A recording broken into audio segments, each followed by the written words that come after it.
2023년 6월 22일 오늘의 말씀 시작하겠습니다. 오늘 나눌 말씀은 말라기 1장 2절에서 5절 말씀입니다. 여호와께서 이르시되 내가 너희를 사랑하였노라 하나 너희는 이르기를 주께서 어떻게 우리를 사랑하셨나이까 하는도다. 나 여호와가 말하노라. 에서는 야곱의 형이 아니냐. 그러나 내가 야곱을 사랑하였고 에서는 미워하였으며 그의 산들은 황폐하게 하였고 그의 산업을 광야의 이리들에게 넘겼느니라. 에돔은 말하기를 우리가 무너뜨림을 당하였으나 황폐한 곳을 다시 쌓으리라 하거니와 나 만군의 여호와는 이르노라. 그들은 쌓을지라도 나는 헐리라. 사람들이 그들을 일컬어 악한 지역이라 할 것이요 여호와의 영원한 진노를 받은 백성이라 할 것이며 너희는 눈으로 보고 이르기를 여호와께서는 이스라엘 지역 밖에서도 크시다 하리라. 아멘. 말라기서는 그분의 백성들을 향한 하나님의 변함없는 사랑과 관심 그리고 언약에 대한 책입니다. 그러나 하나님의 백성들은 하나님의 변함없는 사랑과 관심에 의문을 제기합니다. 하나님이 언제 우리를 사랑하셨느냐? 우리가 하나님께 뭘 그렇게 잘못했냐? 언제 우리가 하나님의 이름을 멸시하고 언제 우리가 하나님을 떠났느냐? 우리가 언제 하나님을 대적했느냐? 이런 식으로 말입니다. 하나님의 말씀을 하나님의 말씀으로 듣지 않으며 순종할 생각도 없는 것입니다. 놀라운 것은 그럼에도 불구하고 하나님께서 그분의 백성들을 향한 설득을 멈추지 않으신다는 겁니다. 바로 말라기가 그런 하나님의 설득을 기록하고 있는 책입니다. 그분의 백성들을 향한 하나님의 첫 번째 설득은 내가 너희를 사랑한다입니다. 말라기 1장 2절입니다. 여호와께서 이르시되 내가 너희를 사랑하였노라 하나 너희는 이르기를 주께서 어떻게 우리를 사랑하셨나이까 하는도다. 나 여호와가 말하노라. 에서는 야곱의 형이 아니냐. 그러나 내가 야곱을 사랑하였고. 그러나 이스라엘 백성들은 하나님이 어떻게 우리를 사랑하셨냐며 하나님의 사랑에 의문을 제기합니다. 이렇게 그들이 하나님의 사랑에 의문을 제기하는 이유는 무엇일까요? 그 이유는 그들이 하나님의 사랑을 느낄 수 없다 이렇게 생각하기 때문입니다. 그러면 그들은 왜 하나님의 사랑을 느낄 수 없다 그러는 걸까요? 그 이유는 자신들이 원하는 방식의 보상이 없기 때문입니다. 그러면 그들이 원하는 보상이란 또 무엇일까요? 말라기서의 배경이 되는 시대가 어떤 시대라고 했습니까? 바벨론 포로에서 돌아와 성전 재건을 마친 후 일상을 살아가던 어느 때입니다. 성전 재건을 마무리했고 그래서 성전 제사도 회복한 때입니다. 그러면서 동시에 그들이 기대하기 시작한 것이 있었던 거죠. 바로 솔로몬 시대의 영광을 회복하는 것이었습니다. 성전을 재건하던 그들에게 이런 약속이 있었거든요. 학개서 2장 6절에서 9절 말씀입니다.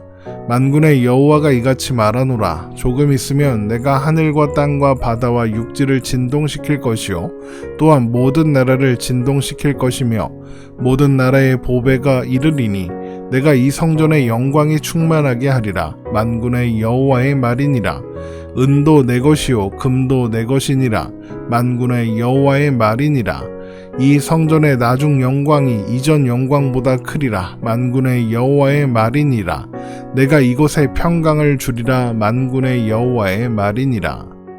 하나님께서 이런 약속을 주신 이유는 재건하는 성전의 초라함 때문에 실망하는 그들을 위로하시기 위해서였습니다. 성전은 은이나 금이나 보배, 외적인 화려함이 아니라 하나님이 거기 계심으로 인해서 영광스러워지며 이제 재건되는 성전이 이전 성전의 영광보다 클 수 있는 것 또한 그것 때문이다 라는 의미입니다. 성전의 외적인 모습이나 그 안에 있는 은이나 금 같은 보배에 집중하지 말고 하나님을 바라보고 하나님의 영광을 바라보라는 것이었죠. 그런데 이스라엘 백성들이 기대하는 것은 하나님의 임재나 영광이 아니라 영광의 본질이 아닌 은과 금과 보배였던 겁니다. 솔로몬의 시대처럼 주위의 모든 나라들이 이스라엘에 굴복하고 그래서 은이 길거리에 굴러다닐 만큼 많고 사방팔방 금으로 삐까번쩍했던 그 시절처럼 부와 명예와 영광을 얻고 싶은 겁니다. 그래서 성전을 지어 드렸으니 성전 제사도 드리고 있으니 이제 하나님은 우리가 원하는 방식의 보상을 주셔야 하지 않겠냐고 주장하고 있는 겁니다. 성전이 회복되고 성전 제사가 회복되자 헛된 탐욕이 그들 사이에 스멀스멀 다시 피어오르기 시작한 겁니다. 그런데 현실은 어떻습니까? 그들의 기대대로라면 페르시아의 지배에서 벗어나고 주변국들, 페르시아와 애굽 등의 여러 나라들과 동등한 입장에 설 수 있어야 합니다. 그런데 여전히 이스라엘은 페르시아에 종속된 식민지에 불과합니다. 어느 정도 자치권을 인정받고는 있었지만 솔로몬 시대의 영광은커녕 독립국의 지위도 갖지 못하고 있는 거죠. 그래서 그들은 하나님의 사랑에 의문을 제기하는 겁니다. 자녀가 부모를 원망할 때 나한테 해준 게 뭐가 있어? 이렇게 말하는 것처럼 하나님이 우리를 위해서 해준 게 뭐가 있습니까? 이러고 있는 겁니다. 그런데 그러면 정말 하나님이 해주신 것이 없습니까? 그들이 어떻게 바벨론 포로에서 돌아올 수 있었습니까? 하나님이 그렇게 하셨기 때문입니다.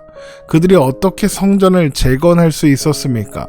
하나님이 그렇게 하셨기 때문이죠.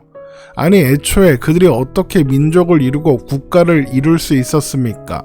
하나님께서 아브라함과 이삭과 야곱을 선택하시고 그들에게 주신 언약과 사랑을 멈추지 않으셨기 때문입니다. 출애굽의 역사와 광야 40년 그리고 가나안 입성과 그 이후의 역사 모두 하나님이 그들을 향한 관심과 사랑을 거두신 적이 있었다면 그들은 하나님의 백성으로서 존재하지 못했을 겁니다.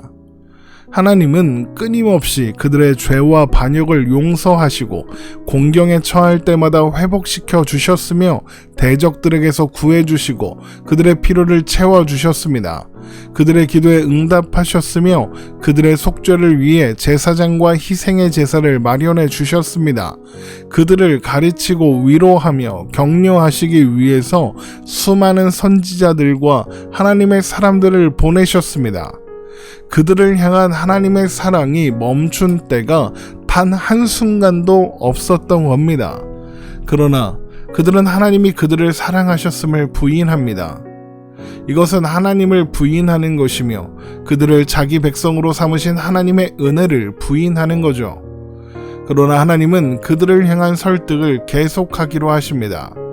그래서 하나님은 이스라엘의 시작으로 돌아가 하나님께서 이스라엘을 어떻게 사랑하셨는지 말씀해 주십니다. 말라기 1장 2절에서 3절 말씀입니다. 여호와께서 이르시되 내가 너희를 사랑하였노라 하나 너희는 이르기를 주께서 어떻게 우리를 사랑하셨나이까 하는도다. 나 여호와가 말하노라 에서는 야곱의 형이 아니냐. 그러나 내가 야곱을 사랑하였고 에서는 미워하였으며 그의 산들을 황폐하게 하였고 그의 산업을 광야의 이리들에게 넘겼느니라. 이스라엘의 시작은 야곱입니다. 그런데 에서와 야곱은 한 배에서 태어난 쌍둥이죠. 둘 다 이삭의 아들입니다. 그리고 그 중에 이삭에게 주신 하나님의 언약을 물려받을 자격이 있는 사람은 장자인 에서였습니다. 그런데 하나님은 야곱을 선택하셨고 에서는 선택하지 않으셨습니다. 야곱은 사랑하셨고 에서는 미워하셨습니다. 하나님은 왜 야곱은 선택하시고 에서는 선택하지 않으신 걸까요? 에서가 못난 형이어서 그러신 걸까요? 에서가 자라는 동안 부모가 원하지 않는 결혼을 하고 장자권을 팥죽 한 그릇에 팔았기 때문일까요? 아닙니다. 하나님께서 야곱을 선택하시고 에서는 선택하지 않은 때가 언제입니까? 그들이 태어나기 훨씬 전입니다. 창세기 25장 21절에서 23절 말씀입니다. 이삭이 그의 아내가 임신하지 못함으로 그를 위하여 여호와께 간구하매 여호와께서 그의 간구를 들으셨으므로 그의 아내 리브가가 임신하였더니 그 아들들이 그의 태 속에서 서로 싸우는지라. 그가 이르되 이럴 경우에는 내가 어찌할꼬 하고 가서 여호와께 묻자온대. 여호와께서 그에게 이르시되 두 국민이 내 태 중에 있구나. 두 민족이 내 복중에서부터 나누이리라. 이 족속이 저 족속보다 강하겠고 큰 자가 어린 자를 섬기리라 하셨더라. 야곱과 에서가 태어나기도 전에 하나님께서 야곱을 선택하셨다는 것은 야곱에게 또 에서에게 선택의 조건이나 원인이 없었다는 뜻입니다. 야곱의 선택은 하나님의 조건 없는 선택이었던 겁니다. 그것은 그의 아버지 이삭과 또 그의 할아버지 아브라함에서도 마찬가지입니다. 그들에게 무언가 자격이 있어서 하나님이 그들을 선택하실 만한 조건이 있어서 그들을 선택하신 게 아니었습니다.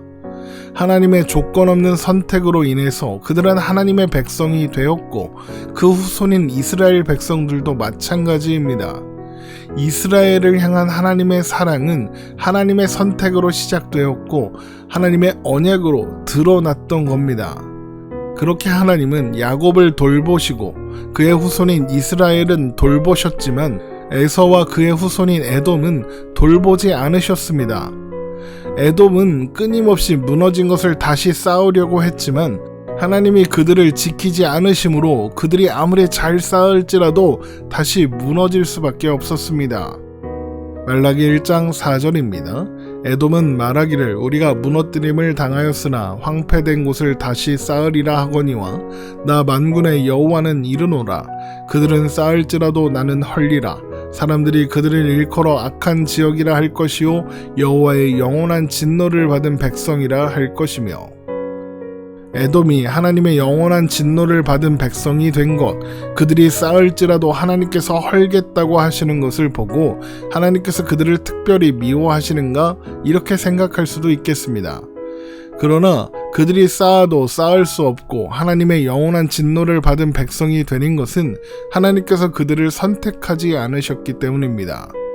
하나님께서 선택하지 않으셨다는 것은 그들을 돌보지 않고 내버려 두셨다는 의미이고 하나님이 내버려둔 존재는 그 어떤 누구라도 스스로 하나님의 진노를 그 머리 위에 쌓는 길로 가거든요. 로마서 1장 28절에서 32절 말씀입니다. 또한 그들이 마음에 하나님 두기를 싫어하매 하나님께서 그들을 그 상실한 마음대로 내버려 두사 합당하지 못한 일을 하게 하셨으니 곧 모든 불의, 추악, 탐욕, 악의가 가득한 자요 시기, 살인, 분쟁, 사기, 악독이 가득한 자요 수군수군하는 자요 비방하는 자요 하나님께서 미워하시는 자요 능욕하는 자요 교만한 자요 자랑하는 자요 악을 도모하는 자요 부모를 거역하는 자요 우매한 자요 배약하는 자요 무정한 자요 무자비한 자라. 그들이 이 같은 일을 행하는 자는 사형에 해당한다고 하나님께서 정하심을 알고도 자기들만 행할 뿐 아니라 또한 그런 일을 행하는 자들을 옳다 하느니라. 이것이 하나님이 선택하지 않은 존재, 그래서 내버려 두신 존재가 가는 길이고 에서와 에돔 족속이 가는 길인 겁니다. 그러나 야곱과 이스라엘은 다릅니다. 하나님은 그들을 선택하셨고 그들을 돌보셨습니다. 에돔의 수고와 노력은 언제나 헛됐지만 그들의 수고는 헛되지 않았습니다. 하나님의 조건 없는 선택의 결과로 그들은 하나님의 백성이 되었고 하나님께서 그들을 돌보심으로 그들의 모든 수고와 노력이 헛되지 않게 지키신다는 사실은 하나님께서 선택하지 않은 자들의 운명을 통해서 더 확실히 대비되고 드러나게 되는 겁니다. 이것을 본다면 이스라엘 백성들은 하나님이 어떤 분이신가를 기억하며 하나님이 자신들을 어떻게 사랑하셨는가를 생각하고 하나님은 이스라엘 지역 안에서뿐만 아니라 밖에서도 하나님이시라는 사실, 하나님이 온 세상의 창조주이시고 통치자이시라는 사실을 고백해야 하는 겁니다. 말라기 1장 5절입니다. 너희는 눈으로 보고 이르기를 여호와께서는 이스라엘 지역 밖에서도 크시다 하리라. 온 세상의 창조주이시며 통치자이신 하나님께서 그들을 선택하지 않았다면, 그래서 그들을 사랑하지 않으셨다면 그들의 운명이 에돔과 달랐겠으며 이스라엘 지역 밖에 있는 그 외의 많은 민족과 나라들과 달랐겠습니까? 똑같았겠죠. 그러나 하나님은 야곱을 선택하셨고 사랑하셨습니다. 그래서 그들을 하나님의 보호와 인도 안에 두셨습니다. 이것보다 더 확실한 하나님의 사랑의 근거가 있겠습니까? 그리고 이런 조건 없는 선택을 근거로 하는 사랑이 그대로 우리에게 주어졌습니다. 로마서 9장 12절에서 16절입니다. 리브가에게 이르시되 큰 자가 어린 자를 섬기리라 하셨나니 기록된 바 내가 야곱은 사랑하고 에서는 미워하였다 하신과 같으니라. 그런즉 우리가 무슨 말을 하리요? 하나님께 불의가 있느냐? 그럴 수 없느니라. 모세에게 이르시되 내가 긍휼히 여길 자를 긍휼히 여기고 불쌍히 여길 자를 불쌍히 여기리라 하셨으니 그런즉 원하는 자로 말미암음도 아니요 다른 박질하는 자로 말미암음도 아니요 오직 긍휼히 여기시는 하나님으로 말미암음이니라. 하나님이 우리를 긍휼히 여기셨습니다. 우리를 사랑하셨다는 거죠. 그래서 우리를 택하시고 부르셔서 구원하셨습니다. 그래서 우리를 하나님의 자녀로 삼아 주셨습니다. 우리가 하나님께 무언가 먼저 드려서 조건과 원의를 제공해서 그렇게 되지 않았습니다. 하나님이 먼저 사랑하셨고 먼저 선택하셨으며 그래서 먼저 이루셨습니다. 그리고 지금 이 순간에도 우리를 향한 사랑을 포기하지 않으시고 인도하고 계십니다. 그런 사랑을 받은 우리가 어떻게 탐욕에 기반한 세상의 만족과 기쁨을 구하며 그것이 없으면 하나님이 나를 사랑하지 않는 거라고 말할 수 있겠습니까? 그럴 수는 없는 일이죠. 하나님께서 우리를 어떻게 선택하셨고 어떻게 사랑하셨는가를 기억하며 우리에게 가장 좋은 것을 주기 원하시는 하나님의 진심을 배우며 이 세상의 만족과 기쁨이 아니라 하나님의 뜻이 우리의 삶에 이루어지기를 구하며 그래서 이스라엘 백성들이 간 길이 아니라 하나님이 언제 우리를 사랑하셨습니까? 라고 질문하는 그 길이 아니라 하나님과 함께 하나님과 동행하는 그 길을 걸어가는 우리가 되기를 주님의 이름으로 축원합니다.